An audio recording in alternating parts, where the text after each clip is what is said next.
Welcome to LOA Today. I'm Walt Thiessen. With me today is abundance teacher and money coach, Jody Lynn Craven. This is your daily dose of happy. We are so happy you decided to join us today. I'm really hoping for it today. Yesterday, of course, I was recording with Joel Elston, and about 4/5 of the way through the show, all of a sudden there was a crack of lightning and thunder, and I'm looking around like, are we going to lose power in the middle of the show? We didn't. We maintained the vibration. It worked out great. But I'm looking at the sky and it's really dark tonight. So just in case if something goes wrong and you kind of disappear, you'll know what happened. You can just carry on for a few minutes and I'll reconnect and we'll be good. But hopefully it's all going to work out. Yeah, I think it's going to be okay. I'm counting on it. I'm hoping so. Do I sound convincing? Yeah.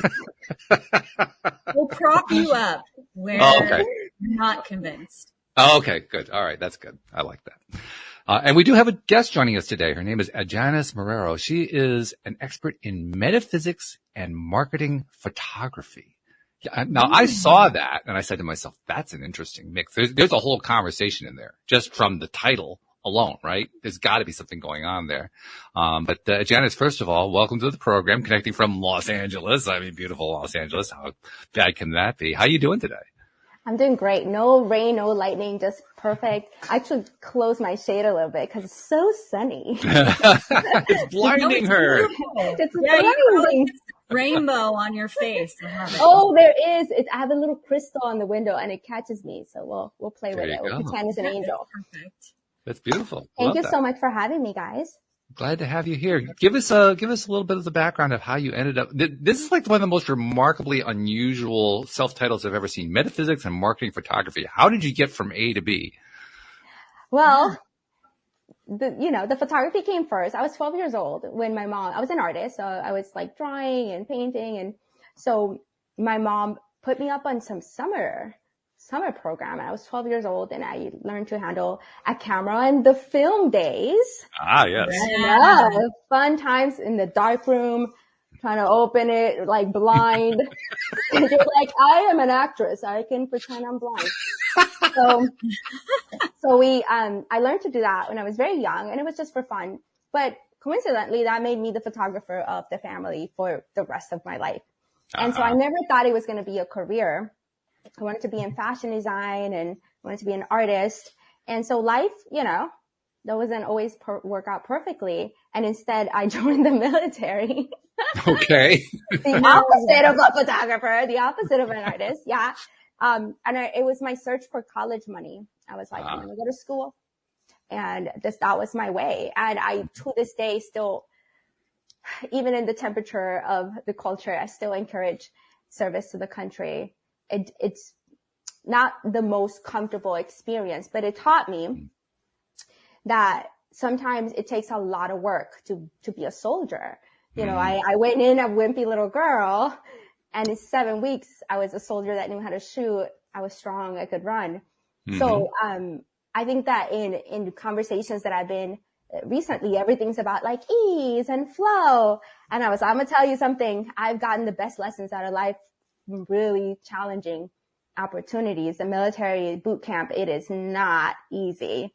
Yeah. So, that makes sense. I mean, literally every story that we ever hear on this program isn't about how they learn so much from all the happy stuff that happens in life. It's how they learn from the traumatic stuff or the difficult stuff or the painful stuff or the stuff that, I really don't like that part, but they come through the end, they say, wow, I learned a lot from that. Yeah, absolutely. You come to be grateful. So the military, you don't have a lot of choices for careers. They stick you where you fit and did that for a little while. But by the time I was in my mid-20s, I had left the military, had a baby, and was going through a divorce. Wow. And so, yes, I served. I didn't serve. I got, divorced. And I find myself a single mom, deeply unhappy with working little jobs, but you have to get to work. You're divorced. I didn't have the military or my husband anymore. And so I'm working these crappy jobs and making it through. And one day I just kind of had enough. And I told a story that I don't know exactly how it happened. Maybe I think it's really common now when you search for something and the algorithm to show you a bunch of ads. But back in that day, that wasn't a thing that was happening. I don't know how in my inbox there was a degree, like a fake degree with my name on it. I must have requested some type of information. That degree I have on my wall, the real one. The real one. Oh, no kidding. The real one. Woo! Because I saw it and I locked into that. I was like, I need to get a degree. That's my answer. And it was in photography. So for me, it was like, I don't want to do things that I don't want to do. I don't want to do things that I'm not happy doing. I'm not passionate about. I was doing HIV research, really good stuff at the time, but didn't want to be in that environment. It was almost like nerve-wracking to see people in so much pain and struggling and having to be in that environment all the time. So through all that, finally I had enough, got in my car. I was living in Buffalo, New York. Took my daughter. Wow, now there's a contrast. Los Angeles from Buffalo. I mean, you can't get much more of a contrast. Maybe talk to where Jody Lynn is. She's in Canada. Maybe, Yeah. but you know. Oh, but Buffalo, Canada. I mean, kind of the same. Yeah. I mean, falls. I mean, so yeah, I was up there and, you know, there wasn't anything that was artistic and it was Buffalo. It's like blue collar. So blue collar or white collar? It's mostly blue collar. Yeah. Mostly, yeah. And so I was like, I gotta get out of here. But it's the cold, right? I'm like, I think I've had enough of the cold. My car broke down one day just because of so much snow. The transmission went. I was like, I gotta get out of here. So, I went to the school. I got in the car and somehow, some way, with a little bit of money I had saved up, and that was the beginning of how I started my photography career. I was like, well, I've been doing it since I was 12. I know I'm good at it. It's fun. And I have a fake degree that's like staring in my eye, giving me like, hey, you could do this. So, it wasn't an easy journey either. I was a single mom. I drove by myself across from back Buffalo, New York to Florida. And I stayed there until I got my degree and actually became one of the top photographers in the area within 2 years. I was the head photographer for Dillard's, and I was in charge of 5 states doing photography for the entire Southeast region. So there is something about locking into that vision and just jumping off. It's a lot scarier to do that with a child. Oh, sure. And I didn't give myself any options. I was like, I wasn't going to make it, you know, because when you hate your job, you get fired. Yeah. Or you quit, or it's not enough money. So it's like, it's just not going to be sustainable for me not to do what I love. So that took me into photography until photography hurt my heart, because we were telling women how to look, what to wear, what to do. And it just felt so inauthentic. And I was already transitioning in my life into doing a lot more personal development. I'd gone through a divorce, so I didn't want to repeat the mistakes that I had already made. I was already feeling into the law of attraction and manifestation. I was in the outskirts of understanding that. And so it broke my heart. Photography broke my heart when it was just really kind of bashing on women. I was shooting clothes for women who were supposed to be in their 50s and 60s on 16-year-olds. I was like, she's 16. What? Yeah. We put enough makeup on her and I was like, but this is advertising for like a velour suit, you know? Like for a nice 65-year-old that's like still got it going on. But I was like, this girl's 16. And so everything just felt so inauthentic and fake. And because as I was a woman of color, in Florida, there was a lot of problems with interracial advertising. Really? I had pitched some ideas, you know, I have interracial kids. So I was like, this is just how the world is now. Everybody knows each other. We have planes, we can travel. We all get mixed up, you know? So I really wanted to bring that. And they were like, nope, this is the South. We ain't doing that. Boy. So I had to, like, that broke my heart too. I was like, I am the only Puerto Rican person in this entire building. Like, you know, so I think sometimes your heartaches lead you to your legacy. Yes. Because that's when I started to get into law of attraction and metaphysics to heal all the parts that I was like, I don't understand why this is happening. A failed relationship, a failed this, and a failed that job. It was like the best job in the world. And they closed it. They're like, we're closing it. And we're just like, why? We're doing better than ever. We're like having photos everywhere.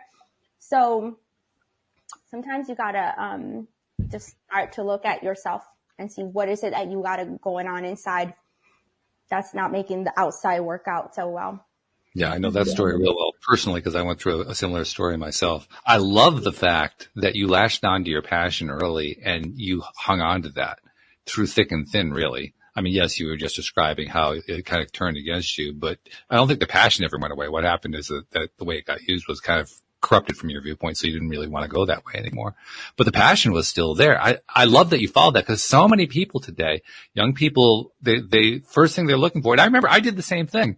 You're looking for where's the money? And so I'm going to follow the money. And my God, that is like, that's a route to death. It is a route to breakdown. It's a route to crash and burn. And I went through all that. It's not fun, let me tell you. So I first of all, I just got to applaud you for sticking to your passion in the face of a society that doesn't encourage that at all. It's tough in art too. You have parental things that are like, artists don't make money. You have society thing, like the starving artist. There's so many like kind of like stuff that is fed into it. And I'm 45 years old. We're talking about 1995. People weren't making art the way now art can sustain someone.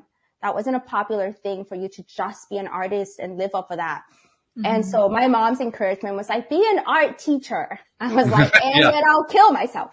Like, no, I'll be suicidal for sure. And my brother's a musician. He plays jazz, and she was like, be a musician and teacher. And he was like, no. So we just like, I just couldn't see myself just being so unhappy, based on the money. But I also thought that there could be money in it. So it felt like fun money.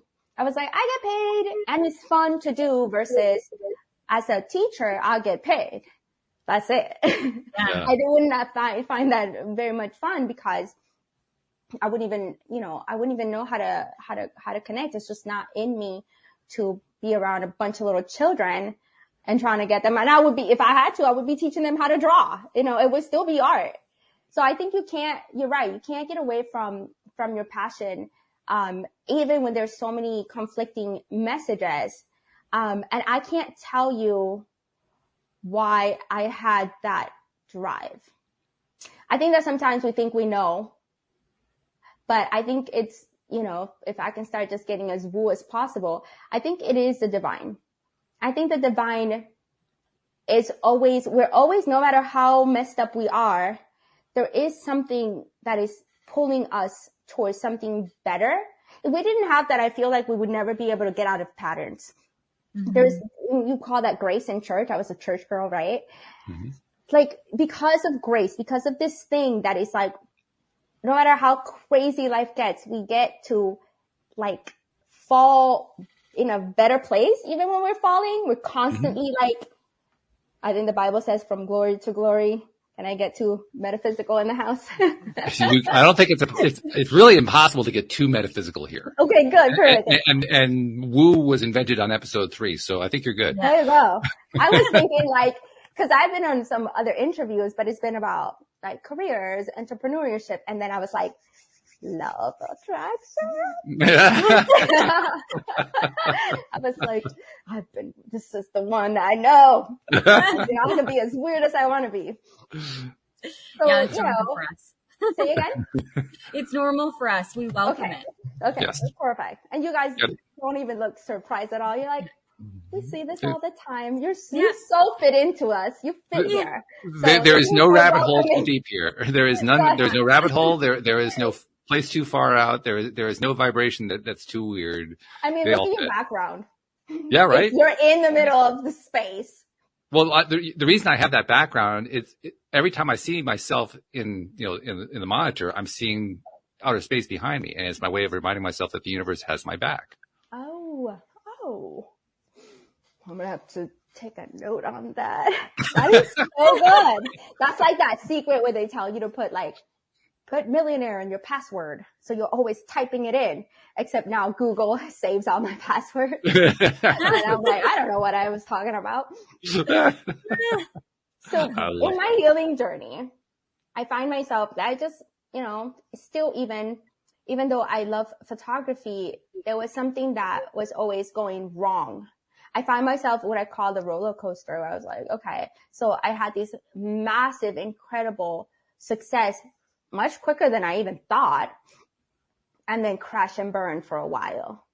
Like to the point where I was like, gotta get on food stamps so I can feed the kids and, take the child support and stretch it and do all these things. And then find that leverage again, get another fantastic opportunity only to like crash and burn again. And I was like, I not having fun on the roller coaster anymore. Like I'm not enjoying this and I can't get off. It was like the death roller coaster. You just can't have it, like a Twilight episode, right? Mm-hmm. And so the only way off is to not want to get off. You're just like, but how do I enjoy the roller coaster if I can't get off? Because roller coasters essentially are supposed to be fun. And so that just was a healing journey. I was like, I am not going to be with any more men that are not, the best for me, for my children. I'm not going to live in places that are too cold. I am not going to do work that I don't love. Inclusively, when I came to LA, I did get a job, fantastic job for a big company. And because I signed a release, I can't say their name, sure. I will get in big trouble. But huge company. And if you think about major retailers, I would just say not Walmart, but that one, not Walmart. Got the idea. Yeah. Got it, right? Yeah. They fired me. We'll give you an A for that one. Yes. Thank you. I got fired because I was pregnant. Really? Oh yeah. And when you can't contender with not Walmart's attorneys, as a person 9 months pregnant, it's just not emotionally where you can tackle something like that. It's so weird and unfair. And I was again in marketing photography and I was like, here's photography again, breaking my heart. And I've done so much work. I was already deep in metaphysics and manifestation and even coaching and things like that. So I really got curious about what was really happening. They did pay me. They gave me some hush money, which I did take. I love the way you phrase that, by the way. Yeah. Well, you might as well, because you're not gonna, sue we're them. not gonna say whatever that A word is. Yeah. Yeah, we're not. But it was interesting because I did have that moment where I was like, I am doing photography never again. And I had a spiritual mentor, and she was like, please don't say that. Because I think sometimes people see something in you that you don't necessarily value that much, or you know what I mean? That's the advantage of a mentor or a coach. That's what you hire a coach for, to see that and to help draw it out. I mean, that's what Jody Lynn is, a coach. I mean, so that's what she does for a living when she's working with her clients, is trying to draw that thing out that the person doesn't see in themselves, right? I mean, am I wrong about that, Jody Lynn? No, absolutely. You got to see that spark. Beauty. Yeah. Well, I was like, no. I told my mentor, no, I'm not. I'm done with photography. I'm done. And I really did pursue coaching, mentoring, and I found myself in a minister's program. Now, I curse way too much to be a minister. But I'm working with that because, spirit can use anybody, right? Absolutely. Cursing involved. So it's interesting. Sometimes people actually hear the message better when, there's some curse words involved, because they relate more to that language or that level of language than, being prim and proper. They can see themselves in you. And sometimes it's good to shake someone a little. Throw an F-bomb in there. Hey, wake up. Yes. But I kind of skipped over a part, so I want to talk about that part. When I was still in church, because, you know, I'm a church girl, I was already an adult, but I was still going to church periodically. And I found this amazing church in Tampa. It's called Revealing Truth Ministries. And it was still very Christian, but so less Christian than I was used to. I was like, okay, it's like a party in here. I'm Hispanic, so our rituals are very lively and lots of music. And I mean, orchestra. You go in there, there's drums and trumpet playing, and you're like, oh my God, you guys should be on TV. You're so good.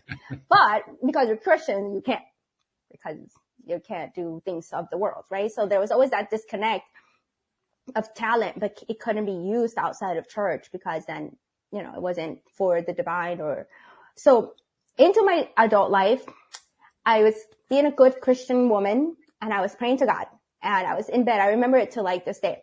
And I was like, God, if you tell me what to do, I'll do it. I will do it. And the word I heard was preacher. And I said, accept that.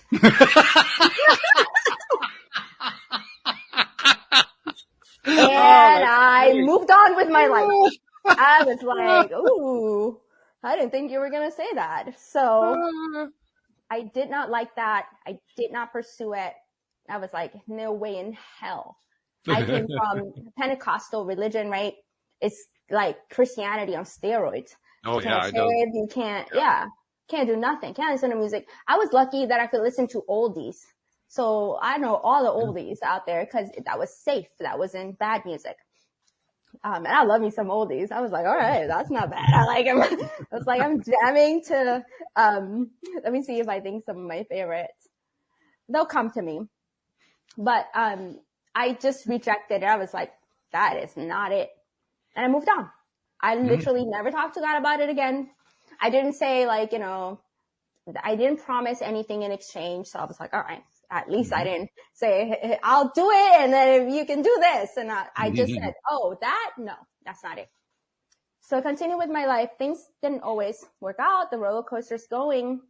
But once I was here in California, I've had a couple of mentors that I paid for. Some mentors I just found and I just like, I need you to love me. And they were in my life. I love that when that happens. It's fabulous because it can't happen often. Amazing. Yeah. And the need I think I had sometimes with the mentors that I kind of found were just kind of like the grandma I've always wanted. Older, wise women, gray hair, laughing all the time. One of my teachers was in Buffalo, New York, and she did law of attraction groups. And that's how I really started every week. All these old grannies and me. Now I'm an old granny now, but I was like 20 something, 30 something. And everybody was like, they were all retired women. And I was like, okay. And I loved it. And she really started me on this journey. You know, she really took the fear out of it because when I was raised, everything was a devil and everything was scary. So a channel message or anything like that. Yeah. Well, especially Pentecostal, that would not fly well. My God. No. Oh man, I've seen like, you know, they try to take, what is it? The Exorcist, try to take spirits out of you. It's quite disturbing thinking back. I was like 12 years old. You shouldn't be watching stuff that's super terrifying like that. Come out of there, demon. I was like, like what? A demon? So you're so indoctrinated, you know, but it was a journey that started me here. So same God, right? Different rules, same God. So I know that I said no to that. And once I came to LA, there was a church really close to me and it was, mostly like metaphysics, right? Science of mind, I think is what some of the actual religious term is.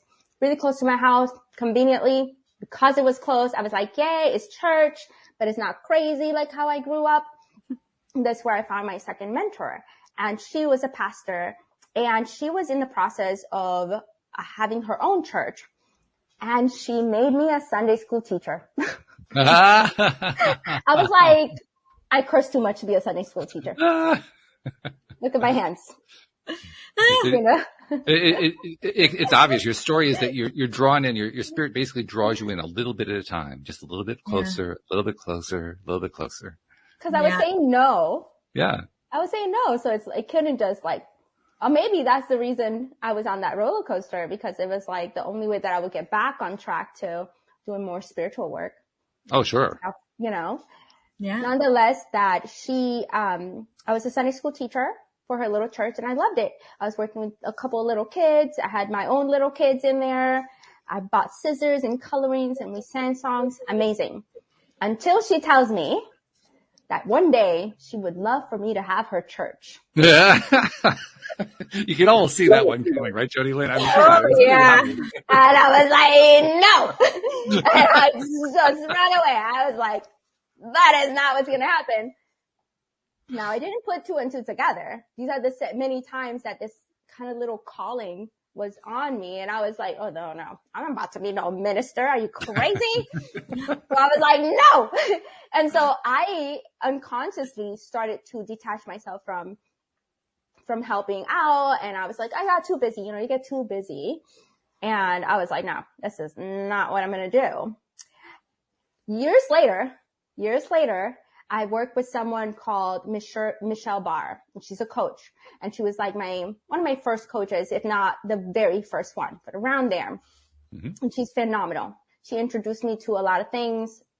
I'm so glad she was my first coach, because she did such a beautiful job compared to the clowns that we have out here now. So many.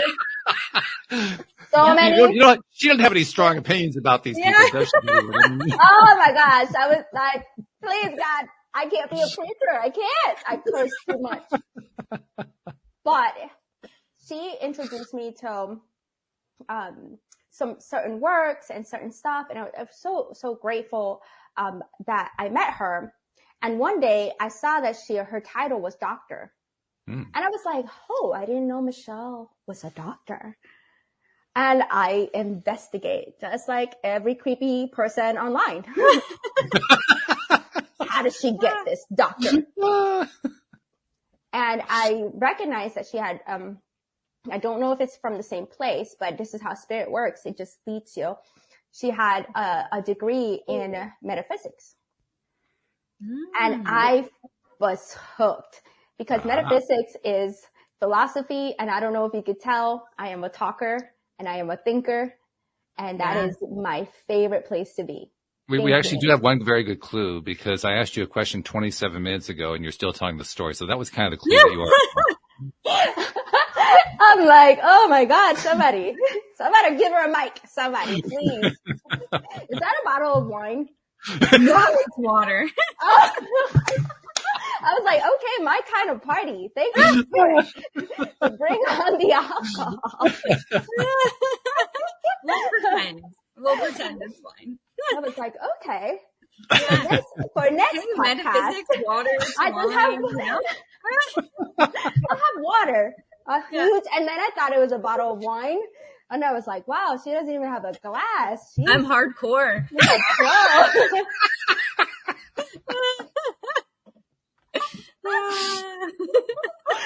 Oh my God. Oh, it's so funny when you cry from laughing, right? Long story short, my investigation, I was like, metaphysics? That's philosophy. I love philosophy. I love debate. I love Socrates, all that stuff. Give it to me. So my curiosity, again, looking for that education, and Google found a school that was, that offered degrees. And there was a catch, that I actually simultaneously have to become a minister. So what? I am a minister right now. And I was like, I woke up one day and I was like, Spirit, you tricked me. I said, no, I'm pretty sure like 3 times. And here I am. Yeah. Certified with my degree on the wall, ordained minister. Who knew? You may not have known, but Spirit obviously knew. Spirit it was clear in Spirit's mind. There was no doubt at all. I was not happy, but then I was like, I love it so much. I learned incredible things. I mean, I'm so blessed that this work found me. And then with the photography, I just kind of made the connection that branding and marketing is very much like manifestation. You have to have this internal, you know, for example, in marketing and branding, you have to know what your company is about, your mission, your passion, what you represent, your message, whatever it is, you have to know that intimately. And in order to make it right now, you got to be authentic. Like we've gotten to this point in consciousness that successes of business are either you're like really polished and really, really businessy, or you're authentic, and they're all moving to authenticity. And that is not even made up. That's just like research. You know, you could look it up. You could like, where's the trends going with branding and marketing? And it's authenticity. Like you could see new superstars being born because they're on TikTok every day, sharing funny things or things from their heart. So that's the ticket. Yeah. And I was like, all these mystical people, we have coaches, magicians, tarot readers, we have all these amazing people that don't know how to market themselves. But if they do manifestation, which is about what's your identity? Your real identity is the divine. If you study the laws, if you implement those things, there's no way that you can't have a successful brand. And I could merge those things together because they're the same work.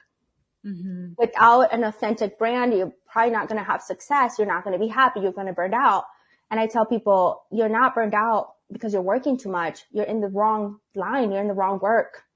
And so I'm so glad I got fired so many times from these jobs unfairly, because now I do photography and marketing for people who have a wonderful message to share with the world, that need to have a proper plan on getting themselves out there, because the world needs to hear what they have to say.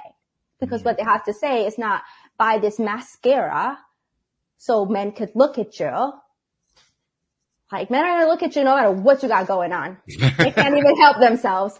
You know what I mean? I get hit on when I look like a homeless person. So I'm like, you guys, I've walked into the grocery store looking like baby spit, you know, and crazy hair. And guys are like, how you doing?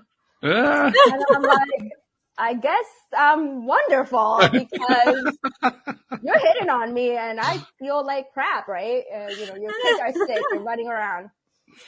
So I would like to be able to use the gift that God gave me with art and creativity for those who can change the world. That's very cool. Long answer, but I hope that covered everything.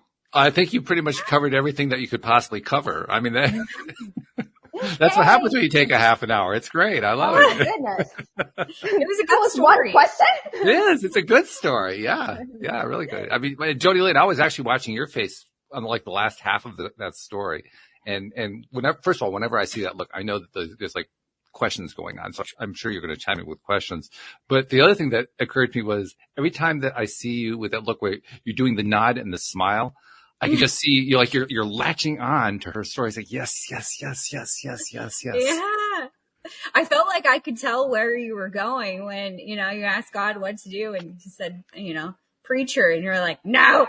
I still don't like that word. I still don't like it. It's coming back around. How's that coming back around? I can't wait to see it. It's marvelous to watch people's journeys, and especially when they see it looking back, like all the ways the dots connect. I know for me, and when I look back on my own life, that is the most miraculous thing, is like, you think that it's like a hard left or it doesn't make sense or whatever. And like, why did I go that direction? Like, nothing really makes sense sometimes in that moment. And then you look back and you're like, oh, I get it. I get why I was here at this point in my life and why this had to happen. And then this, and it wasn't, you know, it wasn't like a hard left, or maybe it was a hard left, but it was on purpose. Like, all of it happened for the better. And I liked how you said that too, that, you know, I can't remember how you put it, but from blessing to blessing, everything is always for the better. Absolutely. It took a while to get thinking like that, because I think the perspective that we're all taught anywhere, not just in church, is that, that we're overcoming stuff constantly, like the comeback story. But in order for you to have a comeback story, you have to have a point that's low. This is cool. The comeback stories are great, and we have many of those. But if we can switch that a little bit around and not see those things as bad. Because looking back, looking at the pebbles, or the breadcrumbs, it makes sense looking back to that point where I was in bed with my daughter and she was 8 and I was like, nope.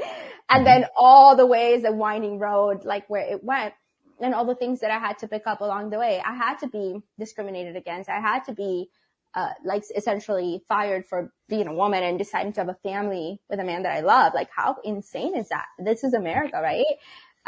So all these things had to happen to me. So for me to say, well, there's a group of people that actually can utilize my skill better without me having to, have any lack of integrity or have to settle for somebody else's values. The entire advertising and marketing, especially for women, is all about making women feel bad. It's all about there isn't a single thing that is uplifting. When we're trying to sell somebody a cream, we put it on a girl who doesn't need cream because, she's 22 and doesn't use that cream. So everything is such an illusion in marketing, and we allow that. We think it's okay. And I'm like, I don't think we should think that's okay. We shouldn't do it. And so my way of marketing and advertising, it just comes from radical authenticity. And really that's the ticket to a good life. I like what you said a moment ago too, where you were talking about, the importance of finding ways. This is my wording rather than your wording, finding ways to appreciate the things that you didn't like. Cause it's the hardest thing to do. I mean, is there anything harder? No, there's nothing harder than the things you don't want to do. and the things that are going to have probably the most impact are the things that you most, in that moment as you're going through, you don't actually necessarily think you're going to overcome. It's like sometimes people have asked me, I've done a couple of these interviews, they're like, what kept you going? And I'm like, I don't actually know. I can't tell you. Most of us, we don't roll over and die when things happen. Most of us just wake up and live another day. And sometimes it could be that simple where you're just like, all right, well, I got one more day to try something. I remember that, when I was doing the law of attraction classes with the grannies in Buffalo, New York, it was every 2 weeks. And sometimes I didn't want to go. My daughter was like, Mom, go. It's better when you're better. It's, go. I'll watch the baby, because she was like a teenager and then had the little guy, and I would go. And it was so interesting because, my daughter was the one encouraging me, probably because she's like, please get out of here for a while, take your crazy somewhere else. But everything is pointing and leading you to where you need to be. And sometimes it doesn't make sense. I had a vision one time for a big vision. I was meditating and it was so big, it snapped me out of the meditation. Like, you're just so deep. And then the vision came in and I was like, are you serious? Like, that's too big. And Spirit's like, that's why we don't tell you.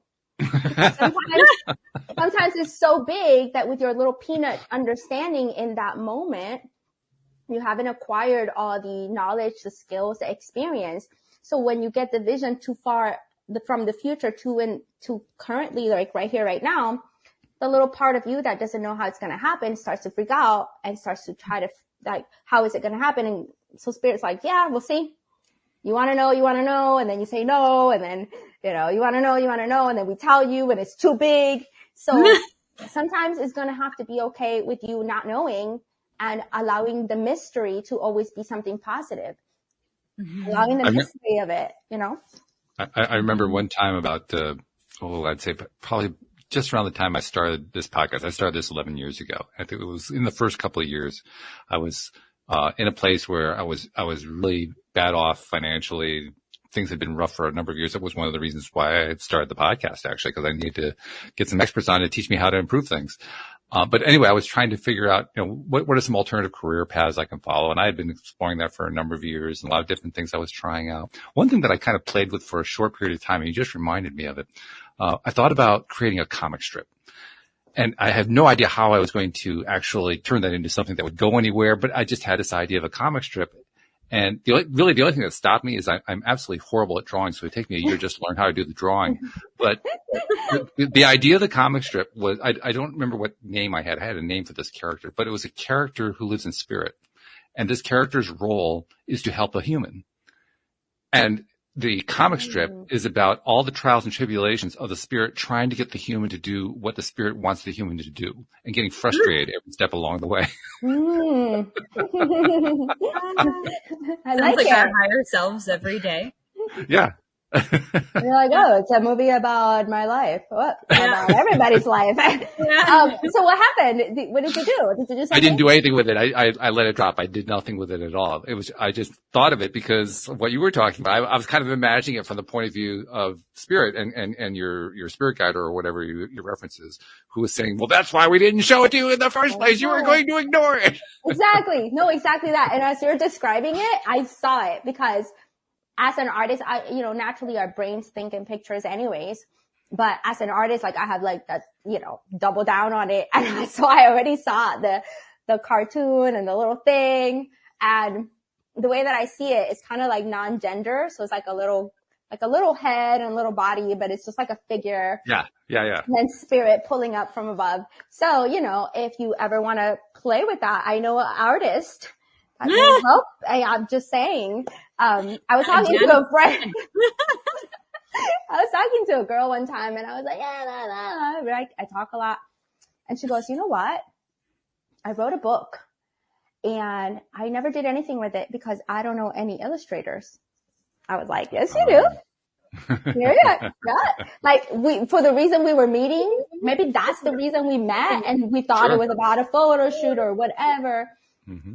I think that the best thing to do, I know we all talk about surrender. Surrender's hard. I'm just going to tell you, surrender is hard. Yeah. But if you just let go. I love the way she says that, Jody. If you just let go. Just just let go. It is an adventure. If you learn to see things as positive, no matter how hard they are. My daughter had depression. She's 23. And she had ran away with a boyfriend. That was painful. That was crazy. I made God. I was like, God, if you bring her back, I will. I didn't do the preacher because I was like, I'm not. There isn't anything you can do for that. But God's like, I got you. I'm staring at practitioner. Like, what in the world? But that's the beauty of it. Like sometimes spirit is doing what it's going to do and you may not even notice sometimes. Mm-hmm. And I think that's primarily how 100% of us are operating. Life is better than we think. Things are going better than we imagine they are. No one's taught us to think in a more expanded way. So I get fired from a job that I hate. I'm crying, but I hated that job and I didn't want to be there. Why am I crying? Isn't that interesting how that happens? Yeah. They paid you to leave. This is amazing. And it forced me to really get my thoughts behind what I wanted. Mm-hmm. Because it was like, okay, I got 30 days to find another job. I'm in LA or you're homeless. Like LA it's a beast. So we have a lot of homeless people. And I'm like, I understand. Like when you first get here, you could be homeless in just a moment, like unexpectedly. You're just like, wait a minute, what happened? People put deposits on houses that are fraudulent. Mm-hmm. I put a deposit on an apartment and then I couldn't get a hold of the girl. Mm-hmm. But then I did. I don't know, because, I guess that I'm a preacher, I gotta survive in LA. No, it was a miracle that I got my money back. But that was the thing that people did. They're like, oh, an apartment, you put your deposit down, they disappear. You have no apartment, you have no money. And so, sometimes we really have to lean on grace. If we really understand grace, it's like, what if you just believe that you're going to be okay? That's a wild concept. Yeah. It's like, simple. The reality of it is that you always are. Like, you know, even the really tough, shitty things that you've been through, you're still standing. It didn't kill you. Like, you're still alive, and hopefully you learned something. But like, for me anyways, I can say I look back on all those times and I'm grateful that I went through them. They made me better, a better human, more compassionate. Like, sure, they sucked maybe in the moment, but I have so much gratitude and compassion and so many gifts from those moments. Like, they are good. It's always working out. It's always working out. When my daughter was depressed, you know, it's really hard on mothers to deal with their kids' pain, because they're just like, well, pretty sure part of that is my fault, right? We got to take responsibility for, you know, our lives, and you can always be a better parent. So there's no shame in saying like, hey, I didn't know what I was doing when I was 21. I mean, my daughter's 23 and I was like, you can't be a mother. You cannot be a mother. Your child would die, you know? So, but I remember just like praying to God, and I'm just like, bring her back, please, like, da, da, da. But then there was like a moment where I felt like I was in a storm. And I was like, storms pass. But what if this horrible, horrible thing that I was experiencing, what if it made our relationship better? And it did. Like, it was horrible. I was crying. You know, she ran away with her boyfriend. I didn't know where she was. But she came back and she got help. And then the same girl who was just like, I hate you, was like, you're the best mom ever. Right? So, like, without that moment, God knows what our relationship would be like now. It could have been because of that moment that there was an enormous amount of healing that had to happen, and apologies. I'm like, oh my God, like, I don't know which ways I contributed to this, but I'm so sorry. Like, sometimes that's enough, right? Mm-hmm. And you can't really see it when you're in the moment, because you were in that moment. And when you're in that moment, all you can see is the roller coaster. And oh my God, there's another massive curve coming. I can't handle this. I'm going to throw up. But then you come out of it and, oh, well, actually it wasn't as bad as I thought. And look what happened out of it. You only see it after the fact. Yeah. I was scared of roller coasters, and that's why I love the roller coaster analogy. I'm not afraid of heights. I don't have a problem. I'm not a very scared person. I don't know if you noticed that. Pretty brave, pretty courageous. But I would get on top of a roller coaster and just like the feeling inside, and I would start to freak out. Like, why am I doing this? Up there in my mind. Now my kids thought it was hilarious. Oh, great. They're like, Mom, because they would look over and see the sheer panic. And it was the best time for them. And I thought it was hilarious that they had so much fun. And I'm pretty brave, but I was just so petrified. And I had this moment where I was like, what are you afraid of? Are you afraid of dying? No. You think you're going to fall off? No. So I started to just check in with what was causing the fear, and I couldn't really find it. So I was like, all right, it's not in my logic, so it's in my body. So let's go ride these roller coasters. So here in LA, they have Six Flags, and we usually take the boys and stuff on the summer.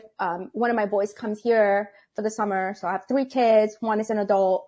The 12-year-old comes here for the summer, and we take him everywhere. We do all the parks, usually little kids stuff. But we went to Six Flags, and this is teenager. This is teenage world. This is not Disney. Right. And I was like, oh man, these roller coasters are scary. They're big, they're long, they're just insane. And there's teenagers everywhere. So you're just like, I don't want to be around teenagers, but here we are. And we are on the top of this really scary one. And I was like, let's do that work, right? Let's do that energy work, because I know that the most impactful time to change is in the middle of the trigger, right there in the middle, when it's fresh and potent. When that fear, that's why I love alchemizing fear into love. But you got to elicit the fear. Sometimes we want to work on ourselves when we're not bothered. And I get it, but it's just not as powerful. So I was like, I was in the bathroom, and when I came out, I was like, we are going to be done with this fear. Because I know this fear is representing something else. There's something else going on. It's never about the thing we're experiencing, right? It's about some stupid little pattern or something. Yeah, you're right. I was like, we're doing this. I am on the top of that roller coaster. The heart starts beating. I start to like, just my armpits are sweating, right? And whew, it goes down. And I just let it all. I just felt it all. I let the tears come out. I was like, I'm fucking scared. Oh, I cursed. Can I curse? I'm fucking scared. The FCC has nothing to do with our show. I think you're safe. Okay. I was like, it's going to come out. Lord Jesus, hold me. Hold my tongue. I was like, I'm scared. But I decided, I was very conscious. I think being conscious is such a gift. I was very conscious of doing energy work in the fear. So the roller coaster's freaking going, and I'm like, blah, blah, blah, doing my energy work, right? In my head. And I'm like, and then suddenly, I just allowed myself to have fun. It's like, what if it was fun? All these people are having fun except for you. The kids are laughing, throwing their arms in the air. Everyone's having fun on the roller coaster except for you. You chose to get on it. You chose to get on it. And now you're not enjoying a choice that you made. And I just pretended that I was floating up in space. And I just allowed myself to have fun. Wow. No more fear of roller coasters. But I did do a lot of energy work. And as I got in each roller coaster, I did more energy work. And I was like, okay, feel the sensation coming up as the little clicks, click, click, click, click, click. You're going up. Your anxiety is going up. Click, click, click, click, click, click. And then I was the one saying, let's ride it again. Let's do this again. Because I know that sometimes the only way out is through. And I was like, I have the perfect opportunity. I am scared out of my mind for no reason, because I also felt weirdly safe. I had no thought that I was going to fall off, you know? I was like, what is it? And so, I think that there's something so powerful about love, because I was like, if you focus on love, you can change anything into love. And I used that fear, and I loved myself through it, and I did the energy work. And if you're curious about the energy work, a lot of what I do is Ho'oponopono. Okay. It's easy. It works every time. I teach it to my kids. My kids get in trouble. My kids are going through stuff. I'm like, did you do your Ho'oponopono? My man hates it. He's like, I hate that word. I do it, but I hate when you ask me about it. And so I just insist on being free. That's a great phrase. Insisting on being free. That to me is the ultimate statement of persistence, which I find to be one of the key elements in achieving any kind of success. And that was a major kind of success you were working on there. But wow. Yeah. That was beautifully we can make anything. We can make anything into a process. You can get into a roller coaster and come out completely new person. I don't know how roller coasters are. 45 seconds, 30 seconds. It feels like an eternity when you're scared. Yeah. And you're like, oh, that was 45 seconds? You know? At the end, you're like, that's it. Let's do this again. Let's do it again. Until you're not scared, right? Isn't it funny, though, how many times we repeat our lessons until you're no longer scared? Because, like, if my daughter is to go through something else, I know what to do. Not even to tell her, not even, like, go to therapy. I know what to do. Well, you're rewriting your neurological paths. You're rewriting the nervous system, and you're basically training the nervous system to accept and believe in a new thought pattern, a new belief pattern, a new emotional pattern. That's why we do it all over and over and over and over, because we know on some level we just have to keep reprogramming it. Absolutely. That persistence again. Yeah. Because I think oftentimes we do kind of get lazy, and because it's hard. It's hard sometimes to sit your ass down and meditate every day. Well, plus, I mean, the longer that you live, the more baggage you acquire along the way. I mean, it's easy for a kid to reprogram. They can reprogram like that. Snap, you know? But when you've been putting up with all the crap that you put up with over your life, it takes more and more time to just kind of rewrite all of it. I mean, absolutely. That's what a coach does, right? I mean, you're basically training your client on how to rewrite their own programming. Absolutely. And you know what's funny is that the reason I incorporated my metaphysics with my branding and marketing is because when I have a woman, primarily woman in front of me, I work with men too, but the women and the men don't have the same issues when it comes to appearance. I heard a quote a long time ago, and I don't know who said it, but it was like, men always think they look better. Women always think they look worse. I'm a photographer. I'm telling you that is accurate. I like see my man sometimes and he's like, man, I look ripped. And I'm like, where? Yeah. Like your boxers? What is happening? Like, oh man, and I'm like, we must be seeing different things. And yet I'm a very thin woman. I'm very good health, very fit. And I'm pretty sure I pick on myself way more than he does. You know what I mean? Yeah. That's just the nature of the beast. And we're working towards changing that. That's why I couldn't continue to be part of that type of marketing and advertising. So when I have someone in front of me who is a woman, she's conscious, she's, doing good work in the world. She's a coach. She's a mentor. She's a teacher. She's spiritual. She's whatever she's doing that is primarily for the benefit of others, right? Because yes, you make money, but like somebody gets free. Somebody gets healed. Like that's not like the $50 they paid you for like, the hour. It's so much more when you're free forever. Essentially, hopefully that's what, I tell people that as like your crows should be graduating you. Don't buy into that. We're going to be clients forever. You do that if you want to, but we need to be graduating people. We need to get them to their healing. That's what they want. That's what they need. Teach them the skills so they can, facilitate themselves through the next thing that they go through, and they have the toolbox. Absolutely. Not just lend them the tools and then take them back. I so agree. Hire me again and I'll help you. Yeah, no. Pay me some more money. Yeah. We love money, but we don't have to be scarce. We don't have to have scarcity around it. That's right. So when I've noticed that when I had these powerful women in front of me, that a lot of the power that they weren't sharing with the world was because they were so insecure. And I was able to break them out of that insecurity in a photo shoot. I was like, that's very cool. It's some sorcery. What is going on? And it wasn't from my words. I had no idea that I was doing it. This is from what they said. They're like, this has been the most incredible thing. I was like, I don't even know. Besides, you have some photos. What is it that makes you feel that you had that experience? Because, when you do something and you don't know you're doing it, you may be, Jody Lynn. Am I saying that right? Jody Lynn. Like when you're coaching, sometimes you say remarkable things and then you hear yourself and you're like, whoa, that's good. Right? Like you're just like, you don't know that just because it's all in there.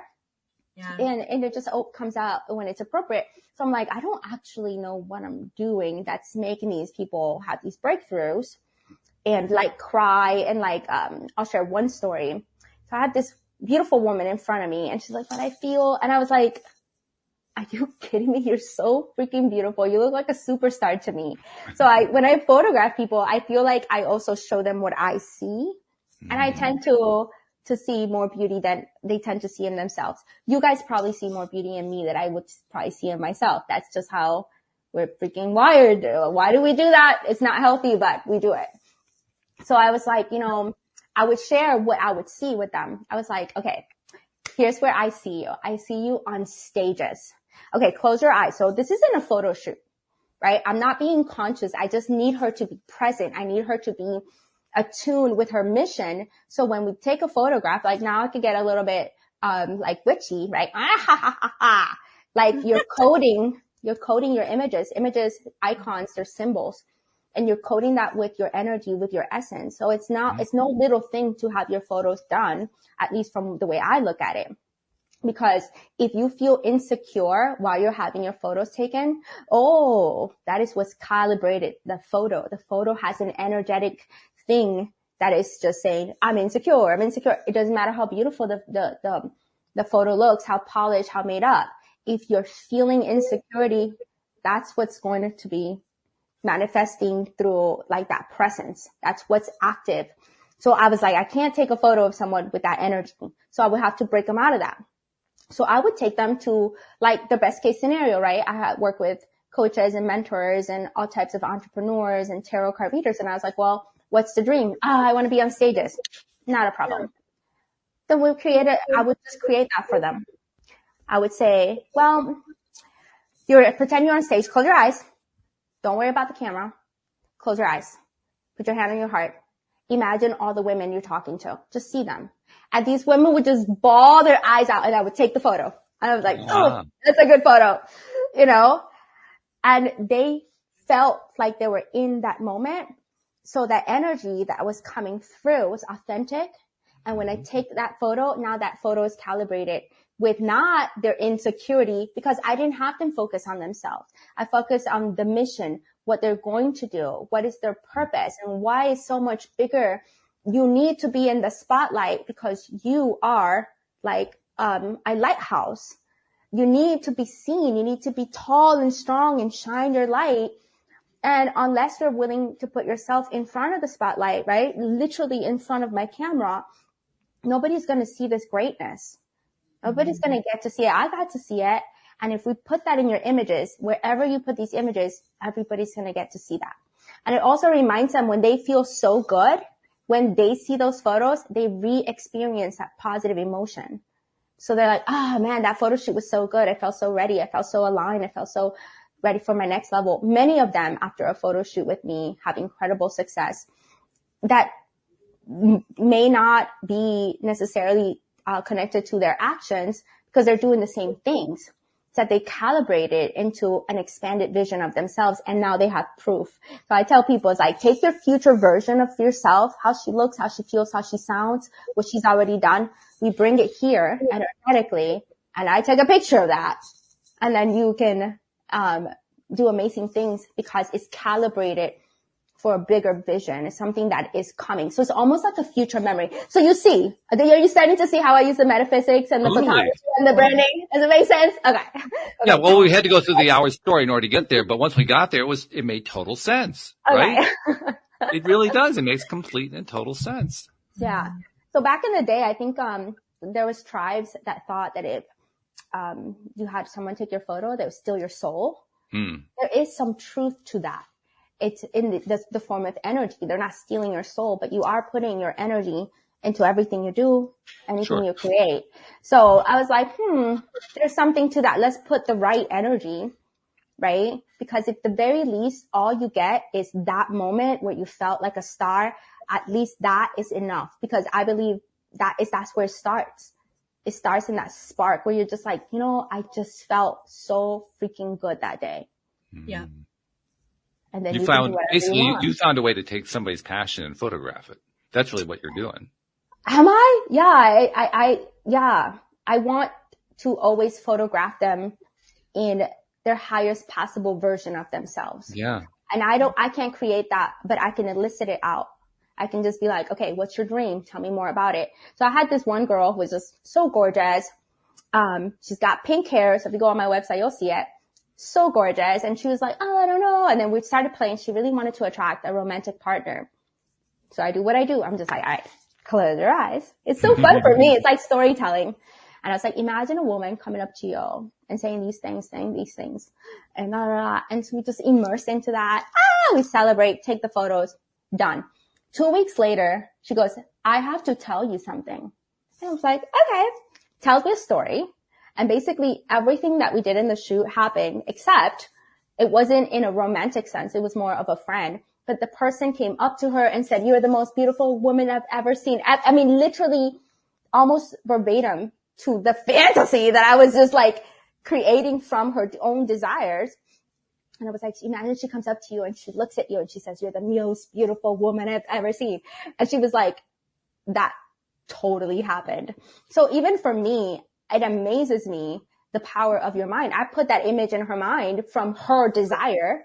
I don't care. I don't need a woman lover. I have my guy lover, right? I'm good. So helping her get really clear on a mental picture. For me, it was fascinating that like literally 2 weeks later, she has such a similar experience. And, it just really, I was really convicted. I'm really convicted that manifestation and marketing, and essentially, if you're in business, it will be the exact same work. All the internal work that you have to do is what you need to do in order to have a successful brand, successful marketing. So that's how I put two and two together. I took you guys on my entire life. You did. Yeah. And what a journey that was. My goodness. And you somehow crammed it into an hour. I'm not quite sure how you did that part, but that was very, very cool. I like Just like we've been here for like a day. Yeah.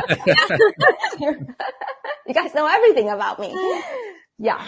Well, actually, there's a couple more things we do need to know. Okay. So the first one we need to know is, let's say somebody wants to hire you. How do they find you? Okay. That is my first name. It's adjanys.com. So you can find everything about me on Adjanys.com.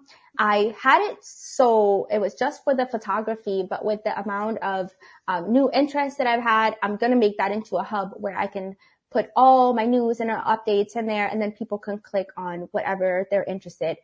So that way that they come in, it's kind of like the hub. So Adjanys.com, probably the best place to find anything about me.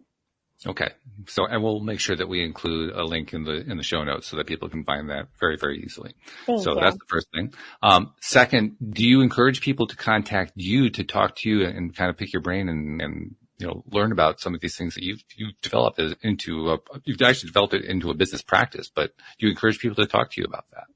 Absolutely. I feel like I'm a very easy to approach person, and I am hoping that no matter where life takes me, that I remain the person that is easy to talk to and approachable. I know that sometimes schedules get busy and you don't have time for everybody, but most of the people who hit me up and find me, they will find that I will talk to them and, get on the phone and do whatever, as long as it feels really good and aligned.